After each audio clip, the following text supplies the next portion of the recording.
किसी ने बोला कि पहाड़ पे चढ़ने के लिए मजबूत पैर होने चाहिए,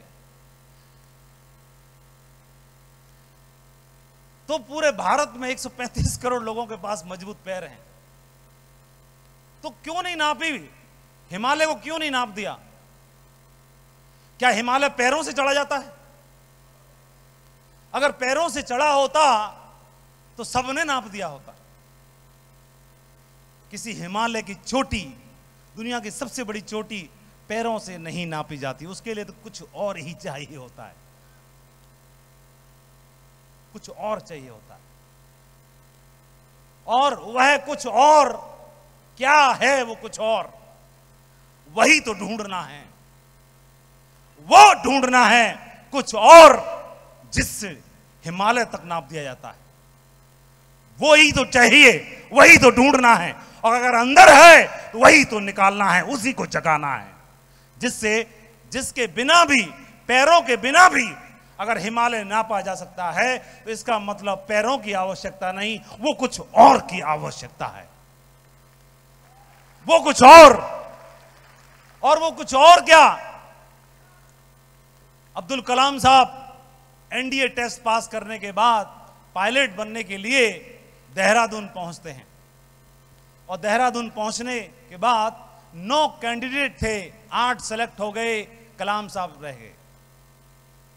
9 में से 8 सेलेक्ट हुए, बस वही रह गए। इतने निराश, इतने डिसअपॉइंटेड, इतने डिप्रेशन में मत पूछो। देहरादून से नजदीकी हरिद्वार, वहां से लौटे, हरिद्वार में पहुंचे, शिवानंद जी का आश्रम था। आश्रम के पास एक पहाड़ी के पास खड़े थे और सोच रहे थे इस जीवन को ही खत्म कर दूं।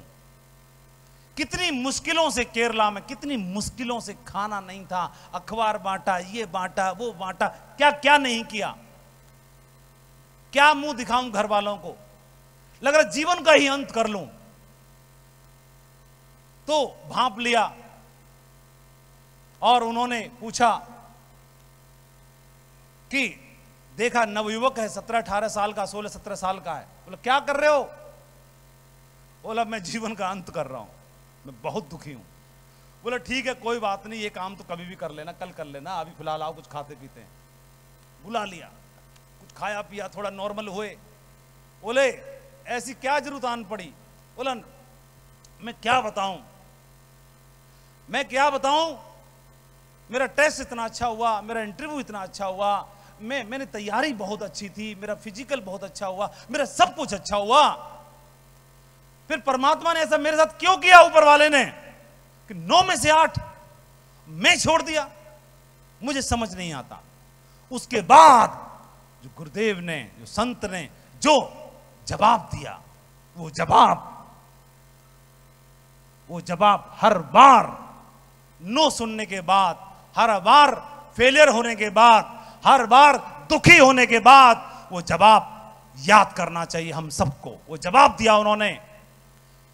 वो जवाब ये था कि शायद परमात्मा ने आपको एनडीए के लिए, पायलट बनने के लिए इसलिए सेलेक्ट नहीं किया कि उसकी भंडारे में, उसके झोली में आपके लिए इससे भी बड़ा कुछ और है। वो आपको वो वहां पहुंचाना चाहता है।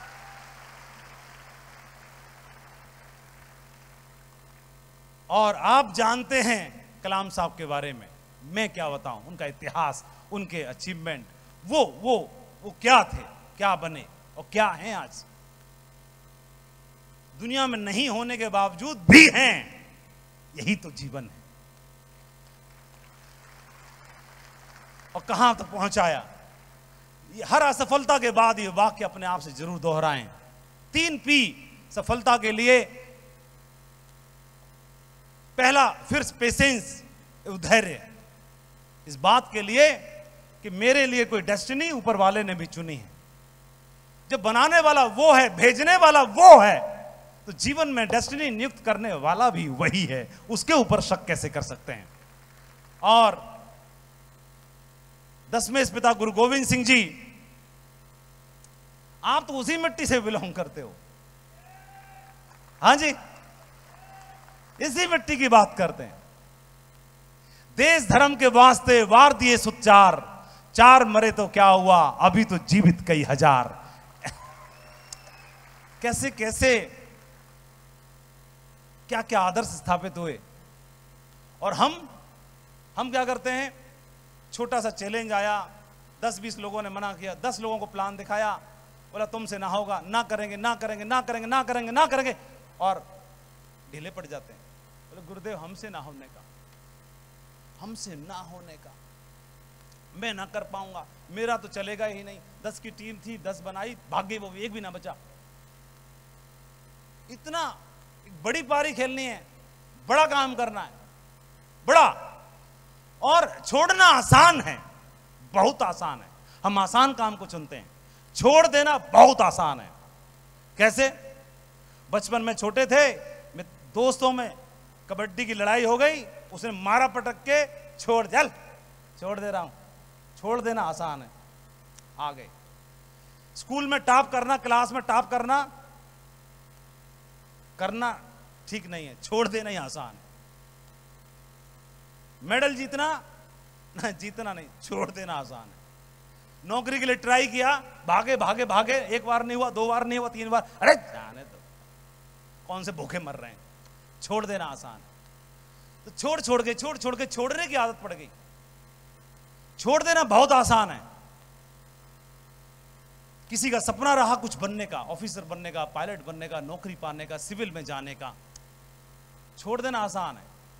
पकड़ देना, पकड़ के रखना और पकड़ना और करके दिखाना, ये फासला ज्यादा बड़ा नहीं होता, बस बाकी यहां दौड़े, एक थोड़ा इतना आगे दौड़ गया, इतना सा फासला है, वो थोड़ा ही तो तय करना है हमने, जो दूसरों से थोड़ा और ज्यादा है। और तो शॉर्टकट नहीं, हम अपने जीवन में हीरो बनाते हैं कि हीरो पिक्चर में एंट्री लेता है और एंट्री लेने के बाद हीरोइन से प्यार हो जाता है। उस शहर की सबसे रईस बेटी से प्यार होता है, बहुत बड़ा बंगला, बहुत सारी गाड़ियां, बहुत सारा दावनगिरी है उसके पास, और उसी से प्यार हो गया। तो और पिक्चर में देखते हैं कि इसको प्यार हो गया, इश्क हो गया, 2-4 गाने गाए, और उसके बाद तो मेरी जिंदगी है तू। और उसके बाद में देखा उसके पिताजी ने गुड्डे भेजे, थोड़ी ठोकम पीट हुई, और ठोकम पीट के बाद में थोड़ा उनको ठोका पीटा, और आहा, पिक्चर हैप्पी एंडिंग हो गई, मिल गई। तो अब उसको मैंने आदर्श बना लिया। तो मैं सोच रहा हूं 3 घंटे में मेरी हीरोइन क्यों नहीं मिल रही है? 3 घंटे में हीरोइन नहीं मिलती है, 3 घंटे में तो पैदा भी ना होती। ये हीरोइन जो है सेफ सोप, यही अपनी हीरोइन। और उसी रास्ते पे हम भी हैं। उसी को भी सबसे बढ़िया वाली से प्यार हुआ, और हमको भी सबसे बढ़िया वाली से प्यार हो गया। हम में और उसमें थोड़ा अंतर इतना है, क्या? वो गुंडों के कुटने के बाद भी छोड़ता नहीं है, और गुंडे रोकने के लिए तो हमको भी आएंगे। हम घुस जाते हैं कहां, कैसी बात करते हो? ना, रुकना नहीं है। अगर सच्चा इश्क, सच्ची मोहब्बत है, तो फिर दिल से आवाज तो निकलनी चाहिए, मेरी जिंदगी। बहुत बढ़िया। तो एक लंबी छलांग की जरूरत है। तैयार हो जाओ बब्बर शेरो, एक छलांग लगानी है। 135 करोड़ ये हमारी ताकत है जिस देश में हम रहते हैं। ये हमारी ताकत है, हमारी कमजोरी नहीं है। नेटवर्क मार्केटिंग बिजनेस के लिए, डायमंड बनने के लिए लोग चाहिए। परमात्मा का कितना शुक्रिया अदा किया जाए, उसने डेस्टिनी चुन दी डायमंड बनने की, और ऐसे देश में भेज दिया जहां पर लोग ही लोग हैं। तो ये हमारी ताकत है। एक बात का जरूर ध्यान रखिएगा, जिस घर में, जिस मिट्टी में आप जन्मे, जिस घर में आप जन्मे, उस घर की तो शान है। जब आप बिहार में घूमते हो ना, जब बंगाल में घूमते हो, जब आप बिहार की किसी गली में घूमते हो, तो आप बिहार की शान है। किसकी शान है? बिहार की। और जैसे ही बिहार क्रॉस कर देते हो, तब आप बिहार की शान नहीं। जब आप बिहार की गलियों में घूम रहे हो कहीं भी, तब तक आप घर की शान हो, घर के गौरव हो, अपने घर के, अपने पिता के, अपनी मां के, उस घर के। बिहार में रहते रहते, बिहार क्रॉस करते ही आप बिहार के गौरव बन जाते हो, और देश क्रॉस करते ही आप भारत के गौरव बन जाते हो, भारत को प्रतीक बन जाते हो। दुनिया के किसी भी कोने में हैं, तब आप घर के नहीं हो, तब आप बिहार के नहीं हो, फिर तो आप भारत देश की मिट्टी के हो। और हमारे मेहनत से, हमारे कमिटमेंट से, हमारे मेहनत से, हमारे संस्कारें जो दूध माँ ने पिलाया, उसमें इतनी ताकत भर के भेजी, किसी भी बड़ी से बड़ी चुनौती को फेस कर सकता है। उस दूध में इतनी ताकत होती है, उसको हमें याद करने की आवश्यकता है। और मेरा काम यही है, आज मैं इतने सारे 5-6 हजार हनुमानों को जगा रहा हूं, आज जगाने का काम किया है। सक्सेस और फेलियर दोनों हिस्से हैं, दोनों परमानेंट नहीं है। ना दिन परमानेंट है तो रात भी परमानेंट नहीं है, और दोनों सफलता और असफलता दोनों ही परमानेंट नहीं है। इसीलिए पहला, हमें थोड़ा धैर्य की आवश्यकता रहेगी, और दूसरा, प्रेजेंस बना के रखनी है। डेस्टिनी जो हमने तय की, चुनी, वो आपको रिवार्ड एक दिन जरूर देगी, लेकिन अपनी प्रेजेंस बना के रखिए। इस बिजनेस में हमारे लिए हर मीटिंग का हिस्सा बनिए, हर एक्टिविटी का हिस्सा बनिए, और अपनी टीम का हिस्सा बनिए। और उनको आप लीड मत करो एज ए अपलाइन, उनको लीड मत करो एज ए सीनियर, आप उनके साथ रहो, उनका भाई बनके, उनके मजबूत कंधा बनके। देखो फिर कैसे बहुत बड़ा कारवां खड़ा होता है। और उसके लिए, उस डेस्टिनी पर जाने के लिए मेहनत करनी पड़ेगी। नींद आएगी तो क्या फर्क पड़ता है। आपने देखा होगा, ऐसे बच्चे जो सुबह स्कूल जाने के लिए जगाने पड़ते हैं, वो कभी स्कूल टॉप नहीं करते, क्लास टॉप नहीं करते। और जो स्कूल और कॉलेज टॉप करते हैं, उनको कभी भी सुबह स्कूल जाने के लिए जगाना नहीं पड़ता है। इस बिजनेस में भी डायमंड टॉप करने के लिए ऐसे बच्चे जिनको बार बार मोटिवेट करना पड़ता है, बार बार मोटिवेट करना पड़ता है, बार बार समझाना पड़ता है, वो इतिहास नहीं बनाते। और जो इतिहास बनाने पड़ते हैं, एक ही बार समझा दिया जाए, समझ में आ जाता है और सीधा टॉप पे जाके रुकता है। तो पैरों से तकिए तक, गर्दन तक मुंडी मरोड़ के बांध के डालना पड़े, लेकिन टॉप तो होगा क्लास। ये एक बात जिन लोगों ने डाला, उनके जीवन में आया। और तीसरा है परस्यू करना, कि जो मिशन है, जो हमने डेस्टिनी चुनी, उसको मिशन मान के लग जाओ। फिर उसमें दिन क्या देखना, उसमें रात क्या देखना, उसको जीना है। जीवन से बढ़कर हमारे जीवन में कोई गोल है, लक्ष्य नहीं हो सकता। कोई डॉक्टर बनना, इंजीनियर बनना, चार्टर्ड अकाउंटेंट होना, ऑफिसर बनना गर्व की बात होती है, जरूरी है। उससे भी ज्यादा जरूरी है एक अच्छा इंसान बनना भी, कि हम जहां पर हैं, हमारे होने से, हमारे साथ रहने से किसी को तकलीफ ना हो, किसी को परेशानी ना हो। आप 10 लोगों के बीच में हैं, 9 दुखी हैं आपसे, तो फिर फायदा क्या करने का। तो एनर्जी निकलती है, ऊर्जा उत्सर्जित होती है, एनर्जी का फ्लो होता है।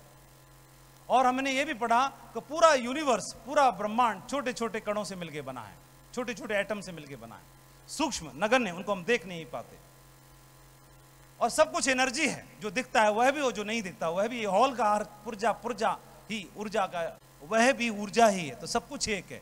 तो हमें केमिस्ट्री में भी समझाने की कोशिश की गई, बताने की कोशिश की गई, और ये बताया गया कि पूरा ब्रह्मांड ऊर्जा ही है, सब कुछ फ्लो में है, सब कुछ। और जब भी ये एटम टूटता है तो ऊर्जा निकलती है, विखंडन होने पर। तो ये ऊर्जा हर बार निकलती है। और हमारे जीवन का लक्ष्य बनाया और वो पूरा नहीं हुआ तो टूट गया। अब टूट गया, अब टूटा तो ऐसा टूटा, ऐसा टूटा, ऐसा टूटा कि 2 तरह के टूटते हैं। हुई उस ऊर्जा का इस्तेमाल करके एक व्यक्ति वहीं से अपने जीवन में कुछ और बड़ा हासिल करता है, और एक व्यक्ति वहीं से टूट के और जीवन भर कहीं घुस जाता है और दोष देता रहता है। और ड्रीम, ख्वाब, दिल जब भी टूटता है तो ऊर्जा निकलती है। उसी ऊर्जा से कोई नेगेटिव इंसान बम बनाता है और कोई पॉजिटिव इंसान उसी ऊर्जा से बिजली बना लेता है। अभी हमारे पास टूटेंगे जब हमको तोड़ने के लिए आएंगे, और तोड़ना जरूरी है, नहीं तो ऊर्जा नहीं निकलेगी। तो हम मिशन पे निकले, जिनको बताया उन्होंने रिजेक्ट कर दिया, तो लगी बात, लगी। किसी ने ताना मारा, लगी। किसी टीम में आ गया, उसने बोला मेरे करने से तेरे को चेक जाता, लगी बात। और हम ऐसे हैं कि जब तक लगती नहीं तब तक कुछ होता नहीं, हिलता नहीं है मामला, जमता नहीं है। तो तोड़ने के लिए आएंगे। कुछ लोग वाशिंदे ऐसे हैं, जब जिनको रोका गया तब उनके अंदर सैलाब पैदा हुआ, जब रोका गया उनको, और उस सैलाब ने उनको अंदर वो ज्वालामुखी पैदा कर दिया, जब रोका गया। तो 2 लाइनें हिम्मत का सागर लांघो तो लहर लहर जयकारा होगा। दिल टूटे या एटम टूटे तब तब दुनिया में उजियारा होगा। और डायमंड बनने के लिए एक उदाहरण मैं आपको बताता। हाँ चला दो म्यूजिक, कोई दिक्कत नहीं आ सकती हैं। एक शख्स का उदाहरण, उसकी पत्नी और बेटी कार में जा रही थी क्रिसमस का ट्री खरीदने के लिए। रोड एक्सीडेंट में दोनों ही इस दुनिया को छोड़ के चले गए, बेटी और पत्नी। बेटा था, बेटे को ब्रेन कैंसर हो गया। दूसरा बेटा ड्रग एडिक्ट हो गया, ड्रग्स का शिकार हो गया। 2 बेटे बचे, दोनों बेकार हो गए। पत्नी और बेटी दुनिया छोड़ के चली गई रोड एक्सीडेंट। कुछ करना है जीवन में, आधा चेहरा 50% आप जानते हैं, और उनको मसल्स का पैरालिसिस हो गया चेहरे पे। ये आदमी जीवन में आगे बढ़ना चाहता है, नाम कमाना चाहता है, और परमात्मा ने चुनौती नाम की बेटी का हाथ इन्हीं के हाथ में दे दिया है। तो ये बोल रहे हैं एक ही का काफी था, दे ही चले जा रहे हो प्रभु, और कितनी दोगे। तो जितना चैलेंज का साइज बढ़ा, रिवार्ड का साइज भी उतना ही बड़ा रहता है। और ये शख्स 78 साल की एज में, 60 साल की एज में हम रिटायर हो जाते हैं जीवन से। ये 78 साल की एज में इस पृथ्वी ग्रह पर दुनिया का सबसे शक्तिशाली राष्ट्र की सबसे शक्तिशाली कुर्सी पर विराजता है, अमेरिका का राष्ट्रपति बनके जो बाइडेन। किसी के जीवन में एनर्जी के न्यूक्लियस बनिए, आप ऊर्जा के न्यूक्लियस बनिए। कुछ लोग ताने मार के, उन तानों को सुन के अगर बैठ गए तो बात नहीं बनेगी। हर असफलता के बाद ये वाक्य अपने आप से दोहराइए कि ईश्वर आपको जो नहीं मिला उससे भी बड़ा देना चाहता है। इतिहास रचने वाले कभी पीछे मुड़ के नहीं देखते, जो पीछे मुड़ मुड़ कर देखते हैं वो फिर इतिहास कहाँ रचते हैं। इसलिए बब्बर शेर की माफिक काम करिए। एक उदाहरण रामायण का, भगवान श्री राम के साथ ये हादसा हुआ वनवास के दरमियान। माता जानकी को उस समय का सबसे मजबूत बलशाली इंसान रावण हर के ले गया। रावण इतना मजबूत था कि देवता थर्राते थे। रावण इतना मजबूत था कि पूरे ब्रह्मांड में कोई ऐसा उसको टक्कर नहीं दे सकता था।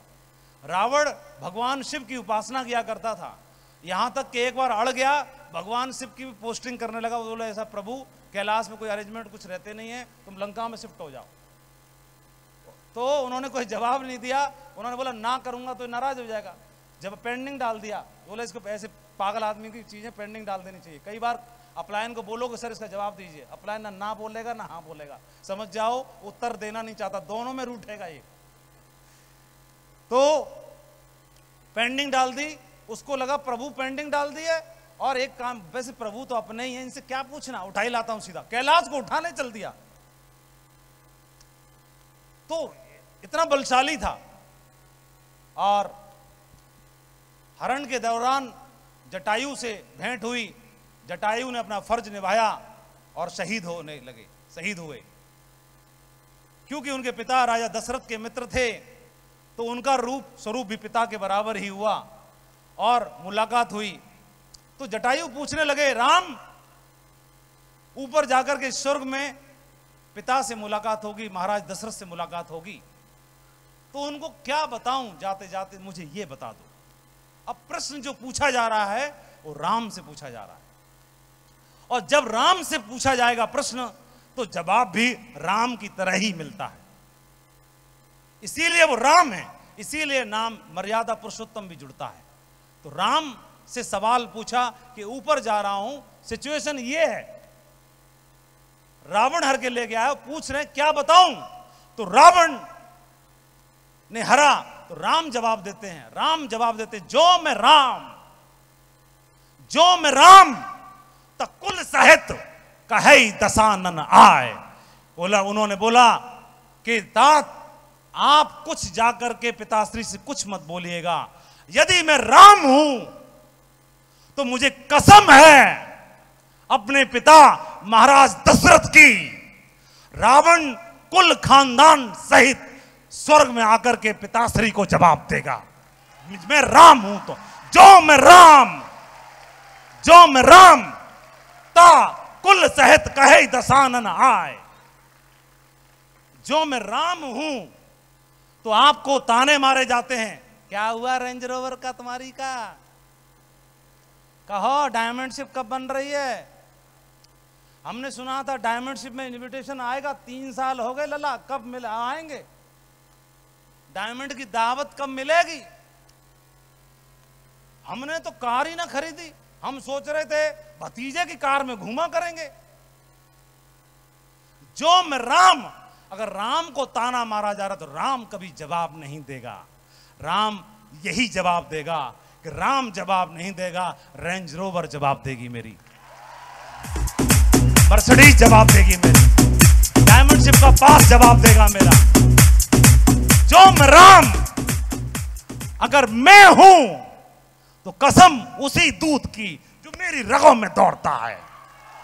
डायमंड शिप का इनविटेशन सबसे पहला दरवाजे पर पेश करूंगा। ये जवाब कभी पलट के मत देना, जवाब आपकी सफलता को देना, जवाब आपकी मेहनत को देना, जवाब आपके रिवार्ड को देना बनता है।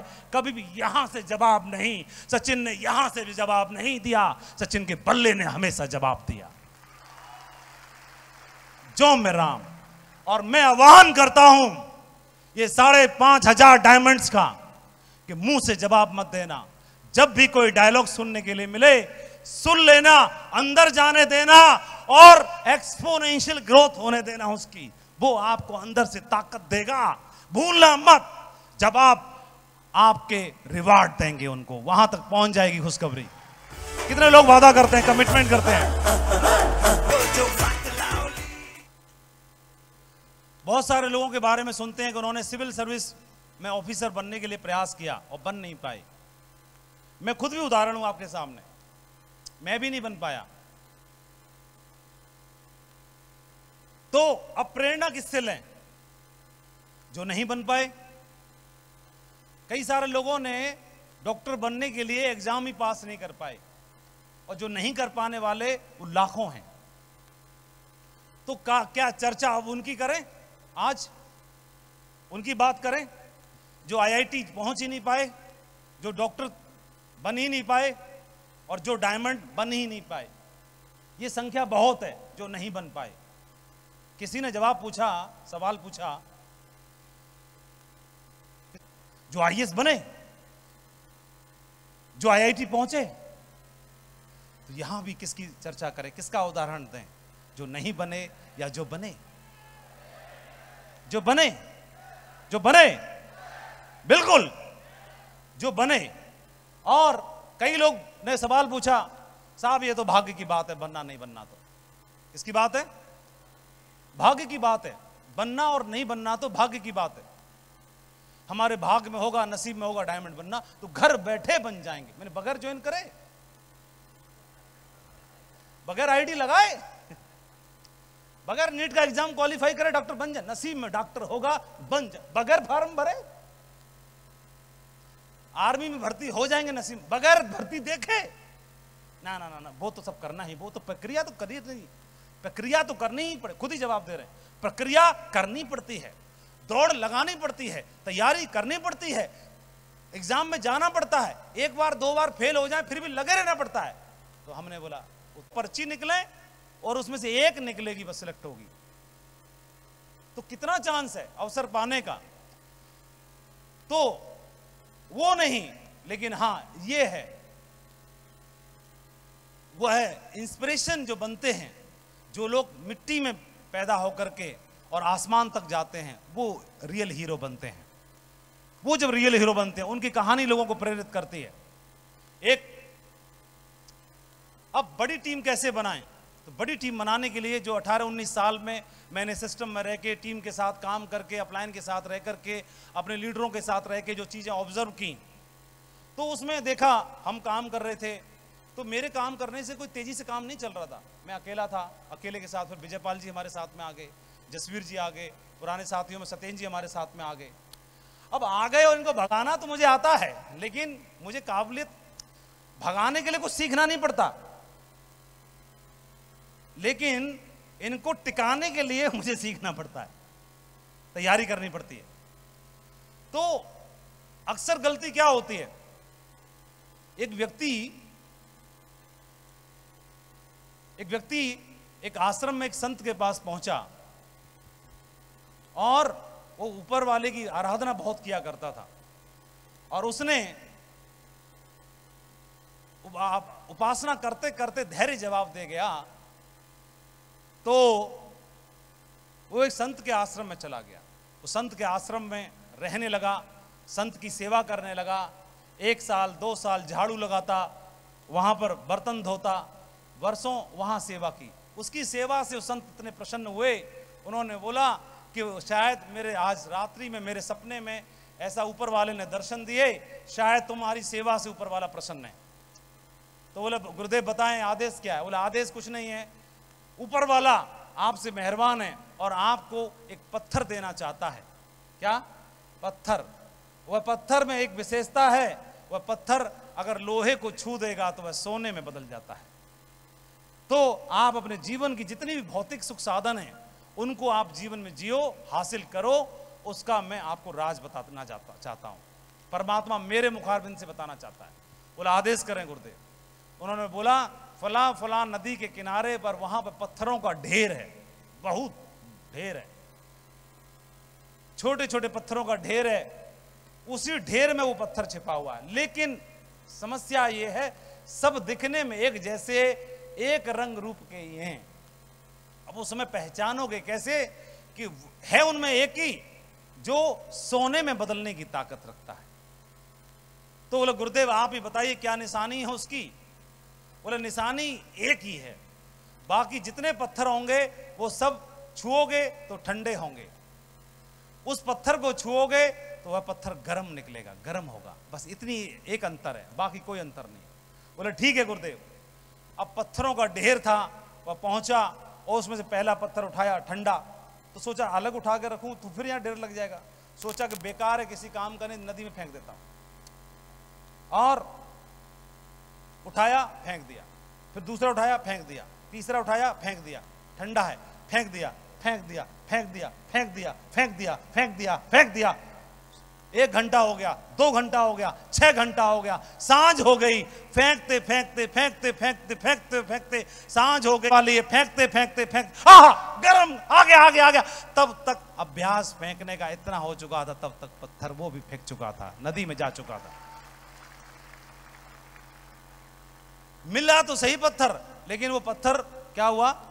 नदी में चला गया। इतना पश्चाताप हुआ, पत्थर तो एक ही है और वो तो नदी में चला गया, अब कैसे लाएं? अब समझ में नहीं आया। यही चूक हमसे भी हो जाती है। हमारी मेहनत से, हमारे डेडिकेशन से, हमारी तपस्या से शायद ऊपर वाला प्रसन्न हो, और वह भी हमारी टीम में ऐसा पत्थर, ऐसा आदमी भेजना चाहता है जो छूने से सोने में बदल सके, लेकिन हमारा व्यवहार से हम इसको भी भगा दिया, उसको भी भगा दिया, इसको भी भगा दिया, उसको भी भगा दिया, और भगा भगा के गलती हो जाती है। आहा गरम वाला भी चला गया, तब तक वो भी रूट राट के भाग जाता है। किसी को नहीं फेंकना, किसी को भी नहीं भगाना। अगर बिना किसी मूल्य का होगा तो वो स्वयं तय करेगा, हम नहीं। खुद ही भागना चाहेगा तो खुद ही जाएगा, कभी कोई व्यक्ति हमारी गलती से ना निकले। हमारा प्रयास हर एक को साथ रखने का रहेगा, हर एक को मांझने का रहेगा, और हर एक के अंदर से डायमंड का जो हीरा है वो गुणों को निकालने का रहेगा। कोशिश यही करिए अपने व्यवहार से, वाणी से और प्रयास से। हमारे साथ जो लोग आ रहे हैं, कोई भी अब तक बड़ी सफलता जिसने भी ली है, ये जितने भी हीरे बैठे हैं यहाँ पर, ये दिखने में सभी लोग साधारण और नॉर्मल थे, लेकिन इनका मूल्य किसी ने दिखाई नहीं दिया। यहां पर नहीं लिखा हुआ ये कैसा है, ये तो बाद में पता चलेगा, लेकिन एक एक शख्स ने हजारों लाखों की टीम तैयार करके दिखाई है। आपके साथ जो लोग हैं जिस गली में है, जिस मोहल्ले में है, जिस गांव में है, जहां पर भी है, आज उसका काम चल रहा है चाहे नहीं चल रहा, आज वो कम कर रहा है चाहे ज्यादा कर रहा है, चिंता की बात नहीं है। किसी को धिक्कारो मत, किसी को भगाओ मत, सबका आह्वान करो और उसे कंधे से कंधा मिला करके उसके कंधे पे हाथ रखो और बोलो चिंता की बात नहीं है, मैं तेरा भाई तेरे साथ खड़ा हुआ हूं, चिंता की बात नहीं है। आज काम नहीं चल रहा तो कोई बात नहीं है, मैं मिलकर काम करेंगे, साथ में काम करेंगे, बहुत बड़ा काम खड़ा करेंगे। किसी की उम्मीद बनिए, किसी का भरोसा बनिए, किसी का भरोसा मत तोड़िए। क्या इतना काम कर पाएंगे? बहुत बड़ा काम खड़ा हो सकता है और आप ये कर लिया तो बहुत बड़ी टीम के मालिक बन सकते हैं। हमारे साथ sometimes the universe test you the most when you are close to a new chapter. आप बहुत नजदीक होते हो सफलता के और कई बार हम लोग वहीं से लौट जाते हैं, सफल होने ही वाले होते हैं, वहीं से हम बैक हो जाते हैं, लौट जाते हैं। 4-5 चीजें जो बहुत ध्यान देने की हैं। पहली चीज, इस बिजनेस में मुझे मंत्र बताया मेरे अपलाइन ने कि कभी क्विट मत करना माधव जी। कई बार बीच में जर्नी में आपको ऐसे लगेगा कि छोड़ देते हैं यार, कुछ नहीं होता, सारे लोग डायमंड तो बनते नहीं, हमसे नहीं हो पा रहा, एक ही लेग चल रही है, एक तो चल ही नहीं पा रही है, क्या करें, कुछ होने का नहीं है। 10-20 की टीम भी बनाई, वो भी ज़्यादा काम कुछ कर नहीं रहे, पहाड़ है 10,000 की टीम बनाना, लग रहा है हो नहीं पाएगा। ऐसे मन में निराशा आएगी, तब एक काम करना, इस बिजनेस के एक्टिव और सक्सेस अपलाइन से मुलाकात करना, वो बोलना सर मैं आपके साथ बैठ के चाय पीना चाहता हूं, आपसे बात करना चाहता हूं, फोन पे समय मिले, बैठ के समय मिले, जाने से पहले एक बार मुलाकात जरूर करना सफल और एक्टिव अपलाइन से, और चर्चा जरूर करना। इस काम को करने से पहले अपलाइन से संपर्क में रहना। तब जब मैं हताश निराश होता था, तब मैं अपने एक्टिव अपलाइन नरसी ग्रेवाल जी से मुलाकात करता था, बात करता था, और फिर से बैटरी चार्ज हो जाती थी अगले 6 महीने के लिए, अगले 1 साल के लिए, कुछ इतिहास बनाने के लिए, कुछ बड़ा करने के लिए। तो ये काम को छोटा सा कर पाएंगे आप लोग? बिल्कुल। और एक बात को और जरूर समझना, एक बार की बात है, गुरु नानक देव जी और दूध का एक पात्र था, बर्तन था, भगोना में दूध भरा हुआ था और उसमें हाथ को फिराने लगे। मर्दाना ने देखा कि गुरुदेव हाथ फिरा रहे हैं, तो फिराते फिराते 1 मिनट हुई, 10 मिनट हुई, आधा घंटा हो गया। अब शिष्य को चैन नहीं पड़े, बोले पूछ ही पड़ा। पहले तो इसलिए नहीं पूछा गुरुजी से, क्या पूछना, कुछ कर रहे हैं तो कर ही रहे होंगे। फिर पूछा गुरुदेव कुछ ढूंढ रहे हो क्या इसमें, बर्तन में, दूध में क्या ढूंढ रहे हैं? आधा घंटा हो गया ढूंढते ढूंढते मिश्रा जी। और फिर उन्होंने सवाल पूछा तो बोले, गुरुदेव बोले कि मैंने सुना है कि दूध में घी होता है। क्या होता है?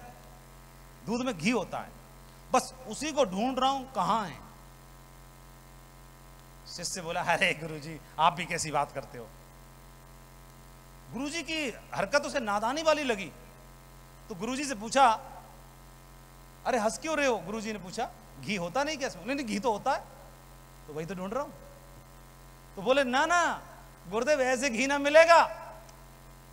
तो फिर बोले कैसे मिलेगा? हाथ चला रहे हैं। बोले घी प्राप्त करना एक प्रक्रिया है, एक प्रोसेस है, और उसके लिए पहले जो दूध है उसको उबाला देना पड़ता है। बोलो बोलो क्या देना पड़ता है? पहले दूध को क्या देना पड़ता है? उबाला देना पड़ता है। उसके बाद मक्खन निकलेगा। क्या निकलेगा? मक्खन निकलेगा, मलाई निकलेगी, मक्खन निकलेगा। फिर उस मलाई को, उस मक्खन को फिर से उबाला देना पड़ता है, फिर से तपाना पड़ता है। क्या करना पड़ता है? फिर से तपाना पड़ता है। जब उस मक्खन को फिर से तपाते हैं, फिर से तपाते हैं, और तपाते हैं, और तपाते हैं, और तपाते हैं, और तपाते हैं, और तपाते हैं, तो उसमें से फिर घी निकलता है। गुरुदेव को बोल रहे थे, गुरुदेव को समझा रहे थे,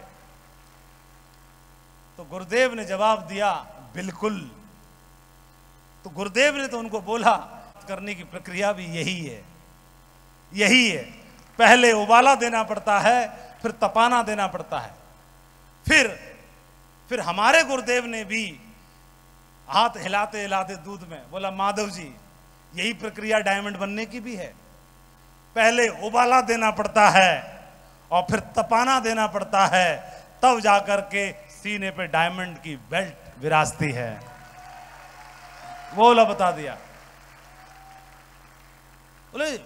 बोले डायमंड नहीं दिख रहे सर, इसमें डायमंड नहीं दिख रहा, कोई डायमंड नहीं दिख रहा। डायमंड ऐसे ना दिखते, घी ऐसे ना दिखता दूध में, उबाला देना पड़ता है। ये समझाई और इसी को हमें समझना है। ये है मंत्र नंबर 2। वो क्या है? सफल होना, डायमंड बनना एक प्रोसेस है। एक के बाद ही दूसरी परत खुलती है, एक के बाद दूसरी परत खुलती है। तो एक प्रक्रिया है, एक प्रोसेस है, और ट्रस्ट दी प्रोसेस, प्रोसेस पे भरोसा रखना है। एक के बाद दूसरा आएगा, दूसरे के बाद ही तीसरा आएगा, इसलिए इसको जरूर समझना है। तो डायमंड होना क्या है? एक प्रक्रिया है, एक सफलता के एक परत है, एक प्रोसेस है। तो उसके लिए घी प्राप्त करने के लिए दूध में से उबाला देना है, तपाना देना पड़ेगा। ऐसे हमारे बिजनेस में भी अपने आप को तैयार करना है और डिजर्व, पात्रता बनाने के लिए एक प्रोसेस, उस प्रोसेस में होकर गुजरना है। तो वह चीज जो हम चाहते हैं वह भी हकदार बनते हैं। इसके अलावा तीसरा से पहले हमारे को एक्शन को समझना है, थोड़ा एक्शन को। तो एक्शन प्लान, जो एक्शन है वो क्या है? एक मिलीजुली चीजें हैं। मिलीजुली कैसे? सबसे पहले बहुत मायने रखेगा, बहुत, अब प्रोसेस में तो हम आ गए, तो प्रोसेस में ढालने के लिए अपने आप को कुछ चीजें मिलीजुली हैं। मिलीजुली कैसे? सबसे पहले हमारे शब्द जो हमारी बोली में और हमारे व्यवहार में है, दूसरा हमारा एक्शन, हमारे काम, और तीसरा हमारी इमोशंस, हमारी भावनाएं दूसरे के लिए, और चौथा हमारी एक्टिविटीज, हमारी गतिविधियां, हमारे शेड्यूल्स। ये प्रोसेस का हिस्सा हैं, चारों चीजें। दोबारा से रिपीट करता हूं, हमारे वर्ड्स जो हम बोलते हैं अपनी टीम से और खुद से, वो। दूसरा कौन सा? हमारे कार्य जो हमारे शेड्यूल में होते हैं। और तीसरा, क्योंकि कुछ कार्य करने से सफलता मिलती है और कुछ काम नहीं करने से सफलता मिलती है। कई बार कुछ चीजें करनी नहीं पड़ती हैं, तब सफलता मिलती है। और तीसरा हमारे इमोशंस, और चौथी हमारी एक्टिविटीज। और इसको थोड़ा मैं उदाहरण से समझाना चाहता हूं। एक बार एक राजा अपने हाथी पे सवार होकर राज्य भ्रमण पे निकला। चलते चलते चलते चलते एक दुकान थी, चंदन का व्यापारी था, उसकी दुकान के सामने जाकर के राजा का हाथी रुक गया। और राजा ने मंत्री को बुलाया और बोला कि न जाने मेरे मन में एक विचार आ रहा है मंत्री जी, मैं इस शख्स को जानता नहीं हूं, इस शख्स के बारे में कुछ भी जानकारी नहीं है, लेकिन मुझे इस चंदन के व्यापारी को मतलब मृत्यु दंड देने का दिल कर रहा है, विचार आ रहा है, मृत्यु दंड, फांसी की सजा। मंत्री को समझ में नहीं आया महाराज ऐसा क्यों बोलना चाहते हैं। और राजा तो लौट गए राजमहल में, मंत्री को बात समझ में नहीं आई। मंत्री बुद्धिमान था, लौटा वहां से और उसी दुकानदार के पास पहुंचा, और पहुंचने के बाद उससे जानकारी करना शुरू किया, बगैर भेष बदल के पहुंचा, बगैर बताए कि मैं मंत्री हूं। वहां पहुंचा, जानकारी करी, तो ये जानने के लिए कि राजा जी इसको मृत्युदंड क्यों देना चाहते हैं, तो पता किया। तो वो जो उसे जानकारी करना शुरू किया, तो दुकानदार ने बोला कि भाई साहब हम क्या करें, काम धंधा चल नहीं रहा, कोई भी चंदन की लकड़ी खरीदता नहीं है, और हम तो रोजी रोटी के लिए बहुत परेशान हैं, घर में खाने दाने के लिए मोहताज हैं, और मैं तो ये सोचता हूँ कि हमारा राजा ही मर जाए तो कम से कम उसकी चिता को आग देने के लिए उस दिन तो चंदन की लकड़ी खरीदी जाएगी, तभी जाके मेरी दुकानदारी हो जाए कम से कम, कुछ ना हो तो, और तो कोई खरीदने से रहा। तब मंत्री को मामला समझ में आया, ओहो मामला जी है, जी राजा को मरने का जब जाप करता है सुबह शाम। अब मंत्री सूझबूझ वाला था, मंत्री ने क्या किया, उससे थोड़ी सी 100 ग्राम लकड़ी खरीद ली, चंदन की थोड़ी सी लकड़ी दे दे, चंदन की लकड़ी खरीद करके, और वो पहुंचा, और पहुंचने के बाद राजा के दरबार में राजा को दिया और बोला कि महाराज उसी व्यापारी ने आपके लिए चंदन की लकड़ी तोहफे में भेजी है। चंदन की लकड़ी को महाराज ने इतने नजदीक से छुआ, उसकी महक, उसकी गंध, उसकी पवित्रता को देख करके महाराज बहुत ही प्रसन्न हुए। और उस राजा के मन में ख्याल आया कि मैं उस व्यक्ति को मृत्युदंड देना चाहता था, वो व्यक्ति तो इतना अच्छा है कि मेरे को उसने भेंट भेजी है। मंत्री जी हमसे तो बहुत बड़ी मिस्टेक हो जाती, वो तो इतना अच्छा आदमी है कि मुझे भेंट भेज रहा है। और एक काम करो, जाओ महाराज की ओर से उसको 100 सोने के असरफी हमारी ओर से भेंट में भिजवाइए बदले में। अब मंत्री ने 100 सोने की असरफियां ले जाके और उसको पकड़ा दी, चंदन के व्यापारी को, दुकानदार को, और बोला महाराज ने तुम्हारे लिए 100 सोने की असरफी भिजवाई हैं भेंट में। तो जैसे ही 100 सोने की असरफी मिली, वो दुकानदार बोला माय गॉड, ए बाबा रे बाबा, मैं तो महाराज को मरने का दुआएं करता था, महाराज तो इतने अच्छे हैं कि उसने 100 सोने की असरफी मेरे लिए भिजवाई। देखा विचारों का आदान प्रदान। देखा, एक मरने के लिए दुआ करता है तो दूसरा भी उससे मृत्यु दंड देने की बात कर सोचता है अपने आप। एक किसी के लिए भेंट बेचता है, दूसरे के लिए कई गुना ज्यादा होकर वापस लौट के आता है। ये हमारे विचार हैं। इसलिए ब्रह्मांड में जो कुछ भी है ऊर्जा ही है, हमारे विचार भी ऊर्जा का ही एक स्वरूप है। इसलिए सबसे पहले हमने सुना है बाहर से बदलाव होने से पहले भीतर से बदलाव होना जरूरी है। इसलिए पवित्रता के साथ सेल्फ टॉक करिए। सीधी सीधी बात बता रहा हूं, क्या करिए? सेल्फ टॉक करना है और खुद से बोलना है। सेल्फ टॉक का मतलब क्या है? खुद से बोलना है, खुद से बोलना है। I am a winner, I am a champion, I am a diamond. मैं जीतने के लिए पैदा हुआ हूं, मैं इतिहास रचने के लिए पैदा हुआ हूं, मैं खानदान का चिराग हूं। कुछ बड़ी बातें जहां से जोश आए। ये वर्ड शब्दों की शक्ति, साथ साथ भावनाओं की शक्ति, हमारे विचार दूसरे तक पहुंचते हैं। तो सेल्फ टॉक करिए। इसके अलावा टीम में, नेक्स्ट पॉइंट, टीम में कोई व्यक्ति जूझ रहा है, संघर्ष कर रहा है, परेशान है, भागदौड़ करता है, रिजल्ट्स नहीं आ रहे, कम आ रहे हैं, मजाक मत उड़ाना उस बंदे का, उपहास मत करना, ताने मत कर मारना, डांट मत मारना उसको क्या करना है? कई बार हमारे एक जीवन का हिस्सा होता है, प्रोसेस है ये, तो संघर्ष में रहना एक प्रोसेस होती है।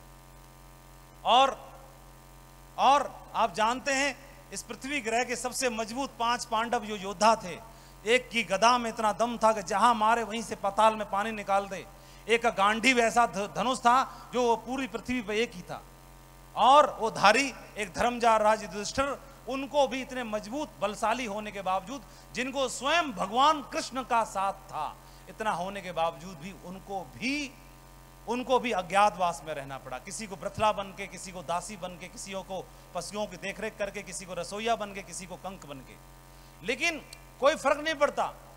लेकिन अंधेरा है तो उजियारा भी होगा। लेकिन एक समय है, वो समय कभी परिवर्तित जरूर होता है। इसलिए उस समय पर उनका मजबूत कंधा बनिए, उनको सहयोग करिए, उनको सपोर्ट करिए, बदलाव जरूर होगा।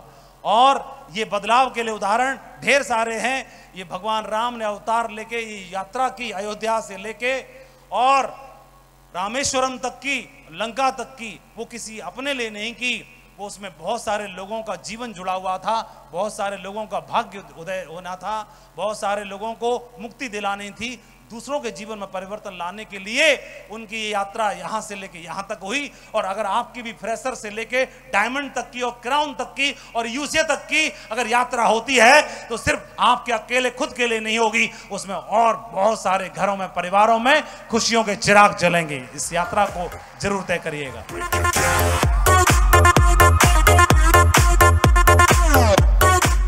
और तो इसके लिए सबसे महत्वपूर्ण पॉइंट जो बड़ी टीम बनाने के लिए सबसे ज्यादा जरूरी है वो ये है कि महाभारत की लड़ाई जीतने के बाद अर्जुन को अहम आया, गांडीव हाथ में पकड़े था, कृष्ण को बोला वासुदेव देखा गांडीव का कमाल, हमने जीत दर्ज की। वासुदेव मुस्कुराए, केशव मुस्कुराए, हाँ बिल्कुल ठीक कहा, रथ को मोड़ लिया, जीत दर्ज हो गई।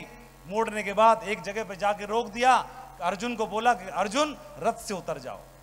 अर्जुन को अहम आ गया, बोला केशव मुझसे रथ से उतरने के लिए पहले बोल रहे हैं, मैं इतना बड़ा चैंपियन गांडीवधारी जिसने कुरुक्षेत्र में जीत दर्ज की, उसको अंदर से अहम आया, बोला केशव ठीक है आप उतरिए, हम भी आते हैं।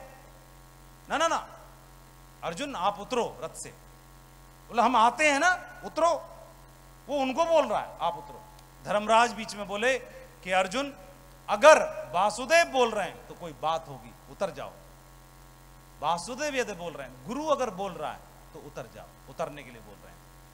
और बड़ा मुंह टेढ़ा मेढ़ा करके, बिचकाना सा करके उतरा। उसके उतरने के बाद कृष्ण रथ से उतरे, और जैसे ही कृष्ण रथ से उतरे पूरा रथ धुआं धुआं होकर के विस्फोट होकर जलने लगा। तुरंत समझ में आ गई अर्जुन को बात, तुरंत ईगो खत्म हो गई, वहम दूर हो गया, सरेंडर तो हो गया अंदर ही अंदर। उसे समझ में आ गया कि कृष्ण क्यों मुझे पहले उतरने के लिए बोल रहे थे। अब वो कृष्ण के सामने नतमस्तक होकर पहुंचा और बोला कि वासुदेव मुझे बताओ कि ये हुआ कैसे, ये तो मैं समझ गया मुझे उतरने के लिए क्यों बोल रहे थे। तो कृष्ण ने बताया कि युद्ध के दरमियान तुम्हारे ऊपर बहुत सारी मायावी शक्तियों का प्रयोग हुआ था, तुमने अपने तीरों से उनको काट तो दिया, लेकिन उनका प्रभाव इस रथ पे अभी भी मौजूद था। और ये अभी तक रथ जो है वह अग्नि को समर्पित इसलिए नहीं हुआ, धुआं धुआं करके विस्फोट इसलिए नहीं हुआ क्योंकि इस रथ पर अभी तक कृष्ण सवार थे। और जब जब रथ पर कृष्ण सवार होते हैं तो बहुत सारी मायावी शक्तियां रुकी रहती हैं। इसलिए कभी भी गलती से भी अगर कृष्ण का साथ मिले, सारथी बन के ही सही, किसी भी रूप में सही, अपने अपलायन को अपने से दूर मत हटाने देना। गलती से भी ये गलती नहीं होनी चाहिए। अकेले बनने की कोशिश मत करिए, अकेले में अकेले ही रह जाएंगे और आपका डुप्लीकेशन हो जाएगा, फिर सब अकेले अकेले हो चले जाएंगे। और ये महत्वपूर्ण पॉइंट, बड़ी बड़ी बड़ी जिनको टीम बनानी है, ये उनको फॉलो करना है जिनको लाखों की टीम बनानी है, बहुत बड़ा काम करना है, उनके लिए सबसे जरूरी। जुनैद बगदादी हुए, एक संत हुए, सूफी फकीर हुए, और वो उनको गुरु ढूंढने की एक प्रबल इच्छा हुई। गांव छोड़ के चल दिए, गांव के बाहर एक फकीर को देखा और उनसे पूछा कि मुझे गुरु ढूंढना है, मुझे आप मार्गदर्शन करें। तो वो जो संत फकीर था, एक नीम के पेड़ के नीचे एक चबूतरे में बैठा हुआ था, हाथ ऊपर नीचे करके और बैठा हुआ था। उसने बोला कि गुरु ढूंढना है तो गुरु जरूर मिलेगा, ढूंढने की प्रबल इच्छा होगी तो जरूर मिलेगा। बोले बताओ, मेरे को तो बहुत प्रबल इच्छा है। बोले गुरु ढूंढने के लिए क्या कर सकते हो?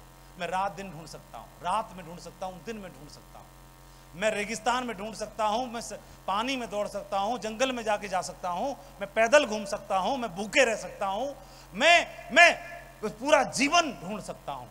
बोले फिर तो ठीक है, फिर तुम ढूंढ पाओगे, फिर ढूंढ पाओगे। तो बोले मुझे मार्गदर्शन करो। बोले निकलो, जहां हो वहीं से निकल पड़ो। बोले कौन दिशा में? बोले जिस दिशा में मुंह है उसी दिशा में निकल पड़ो। कहां जाना है? जब तक न मिल जाए तब तक जाते ही रहना, चलते ही रहना। कहां जाऊं? जहां जाना जाओ, मक्का जाओ, मदीना जाओ, काशी जाओ, जहां जाना है रामेश्वरम जाओ, कुछ में ना छूटे, गली मोहल्ला गांव चौपाल कुछ ना छूटे। और वो निकल पड़ा, उसने दुनिया का कोई भी तीर्थ स्थल नहीं छोड़ा। 20 साल लग गए। कितने लग गए? 20 साल लगे। लेकिन 20 साल में एक से एक संत मिले, एक से एक गुरु मिले, लेकिन गुरु की पहचान उन्होंने बताई थी। गुरु की पहचान तो बता दो। तो गुरु की पहचान उन्होंने बताई। तो गुरु एक तो नीम के पेड़ के नीचे बैठा मिलेगा, वो जिसको जो आपका है। कहां मिलेगा? नीम का पेड़ होगा, चबूतरा होगा, उसका एक हाथ ऊपर होगा, एक नीचे होगा, कस्तूरी की महक आ रही होगी। ऐसे करके 8-10 पॉइंट बता दिए। बड़े से बड़े संत फकीर के पास पहुंचा, सबसे पहले देखा ये तो नीम के पेड़ के नीचे है ही नहीं, हड़ा रिजेक्टेड। फिर बोला बहुत बड़ा फकीर वहां रहता है, उसको ढूंढते हुए गया रेगिस्तान में, पता चला कस्तूरी की खुशबू ही नहीं आ रही इस पे, ये भी रिजेक्टेड। वो 4-5 पॉइंट निर्धारित थे, मानक थे, उनको पैमाना सेट करता, सबको रिजेक्ट कर देता। 20 साल हो गए ढूंढते ढूंढते, तो अब निराश हो गया। निराश हो गया तो क्या करे? जहां से खोज शुरू करी थी वहीं लौट चलो, गांव आओ वापस। तो गांव से पहले घुसने से पहले चबूतरे पे वही फकीर बैठा हुआ था और बोला यार ये बाबा इसने लुटवा दिया मेरे को, 20 साल लगवा दिए, ऐसी पहचान बताई, पूरी दुनिया ढूंढ माली, कोई ना मिला, कोई ना मिला। बहुत गुस्सा था। और वहीं सामने दूर से ही दिख गया, आधा किलोमीटर दूर से पहुंचा, चलता चला, आज इसको बताता हूं। और जैसे जैसे नजदीक आया तो पता चला नीम के पेड़ के नीचे बैठा हुआ है। आहा, नीम का पेड़ है, चबूतरा भी है। फिर और नजदीक आया, एक हाथ ऊपर एक नीचे, और नजदीक पहुंचा, कस्तूरी की खुशबू भी आ रही है। आहा, पहुंचते ही लम्बलेट हो, गुरुदेव, पूरा दुनिया ढूंढवा दी, 20 साल लगवा दिए, सीधा सीधा क्यों नहीं बोल दिया मैं ही तेरा गुरु हूं? सीधा सीधा क्यों नहीं बोला? आप ही वो हैं, आप ही हैं, आप ही हैं, आप ही महागुरु जी हैं। मैं तो महागुरु जी की खोज में जाने कहां कहां नहीं गया। तो उन्होंने बोला अगर मैं पहले तेरे को बोल देता ना मैं ही तेरा महागुरु हूं। बोलता अच्छा बड़े आए महागुरु, तुम्हारे 25 जन घूमते रहते हैं हमारे पीछे, तेरे को दिखाई ना देता। 20 साल धक्का खा के तुम्हारे अंदर नजर आ गई आंखों में, अब तेरे को दिख रहा है वही, क्योंकि नीम का पेड़ तो तब भी था और ये वाली पोजीशन मेरी तब भी थी। मेरी जाने की तिथि निर्धारित है, मेरे को जाना था और तू लौट के ना आया, इस चक्कर में रुका हुआ था। मैं खाली स्थान पाता तो फिर तेरा क्या होता, तेरी तलाश का क्या होता, इसलिए तेरा इंतजार कर रहा था। अब बात असल ये है, शिष्य को गुरु की तलाश ही नहीं है, असल में देखा जाए तो गुरु को भी शिष्य की तलाश है, दोनों को ही तलाश है। कैसे? शिष्य गुरु ढूंढ रहा है तो गुरु भी तो कोई शिष्य ढूंढ रहा है कि कब मिले, कब मिलन हो और कब इतिहास बनाया जाए पूरे हिंदुस्तान। गली गली गांव गांव मत ढूंढना, कई लोग तो ढूंढते ढूंढते दूसरी कंपनियों तक चले जाते हैं महागुरु ढूंढने के लिए। फिर मालूम पड़ा कि अरे जाने कहां कहां ढूंढ ढूंढ के आए महागुरु जी, बाद में पता चला आप ही से काम चलेगा, आप ही मेरे गुरु हैं। बाद में दिखा, धक्का खा के दिखता है, इसलिए धक्का खा के भी दिखना है तो बगैर धक्का खाए ही देख लेना है। अब हमारा महागुरु कौन? जो हमारी मोटरसाइकिल में बैठा है, जो हमारे साथ में खड़ा हुआ है, जो हमारा मजबूत कंधा बना हुआ है, उसी के साथ 7 जन्म का हाथ कस लो, बांध लो। हम मने तुम मने एक दूसरे के लिए मर मिटेंगे, कुछ भी हो जाए हिंदुस्तान की सबसे बड़ी जोड़ी बना के दिखाएंगे, बहुत बड़ा काम खड़ा करके दिखाएंगे। उसके साथ कंधे से कंधा मिलाने के तैयार हैं आप लोग? ज्यादा बगदाद मत जाना ढूंढने के लिए, कहीं नहीं जाना, बगदाद नहीं जाना है। वही है आपके गली में सबसे ज्यादा जो परेशान करता है, आपको फोन करके घर पे आके बार बार डिस्टर्ब करता है, इसका चेहरा देख के उसको एकदम लतियाने का दिल करता है, एकदम वही है। पकड़ लो उसकी टांग, पकड़ लो, छोड़ना मत उसको, छोड़ना मत उसको, पकड़। जिसको लतियाने का जुतियाने का दिल करे उसी को पकड़ लो, बोले तू ही है। हेलो, आज पता चला वो वाला होता है, जुतियाने वाला। और इसके अलावा अच्छा गुरु क्या करता है? अच्छा गुरु गुरुजीएफ की तरह होता है। वो क्या करता है? गुरुजीएफ क्या करेगा? गुरुजीएफ भी एक फकीर हुआ, और गुरुजीएफ ने क्या कर रखा है, एक जुगाड़ बनाई।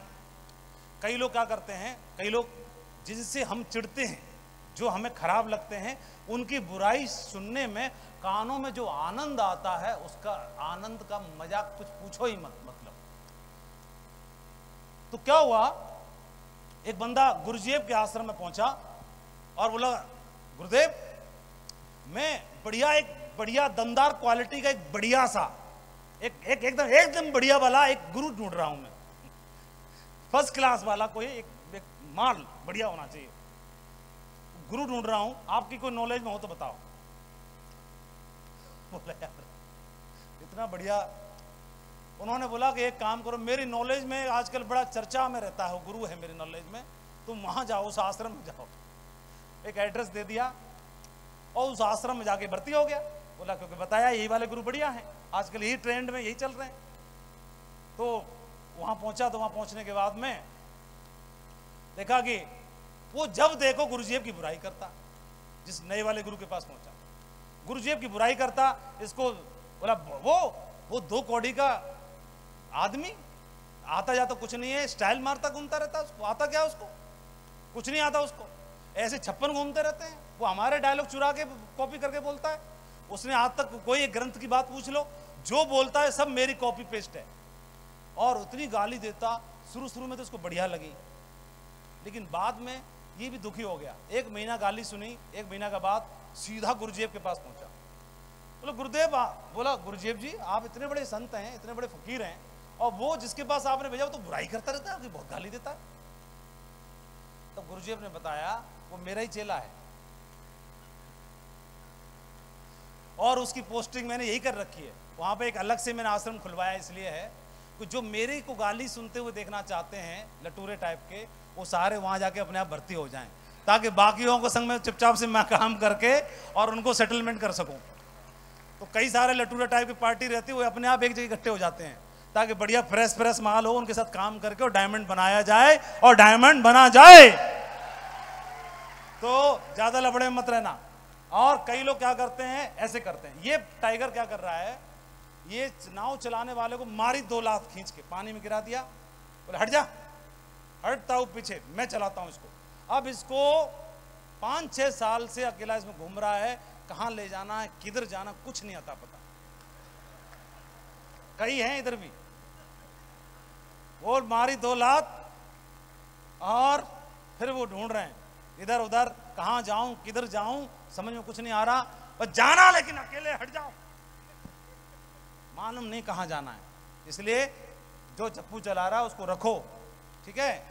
और अपलायन को मदर लाइन की संज्ञा दी गई है। चूहा अपने बच्चे को बचाने के लिए सांप से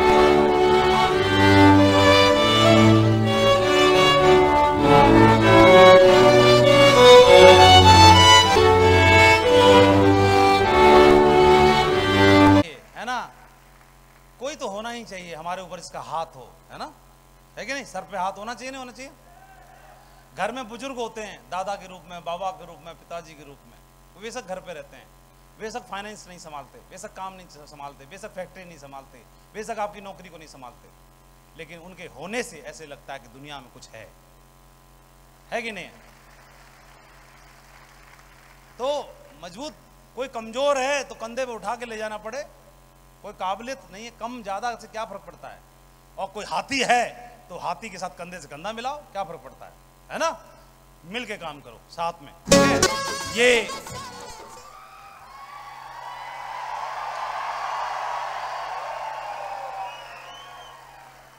मैंने एक सवाल पूछा था कि हिमालय को नापने के लिए पैर नहीं चाहिए, कुछ और चाहिए, उसी को ढूंढ रहे थे। और वो जो कुछ और है वो यही है, यही है वो कुछ और जो हिमालय को नापने के लिए काफी है, हिमालय को नापने के लिए काफी है। रेसे रेसे से मजबूत रस्सा विशाल हाथी को भी बांध सकता है। और हम कमजोर हुए तो क्या हुआ, कमजोर कड़ी मिलकर के पूरे हिंदुस्तान को नाप। Thank you. So Ratan Tata ji से किसी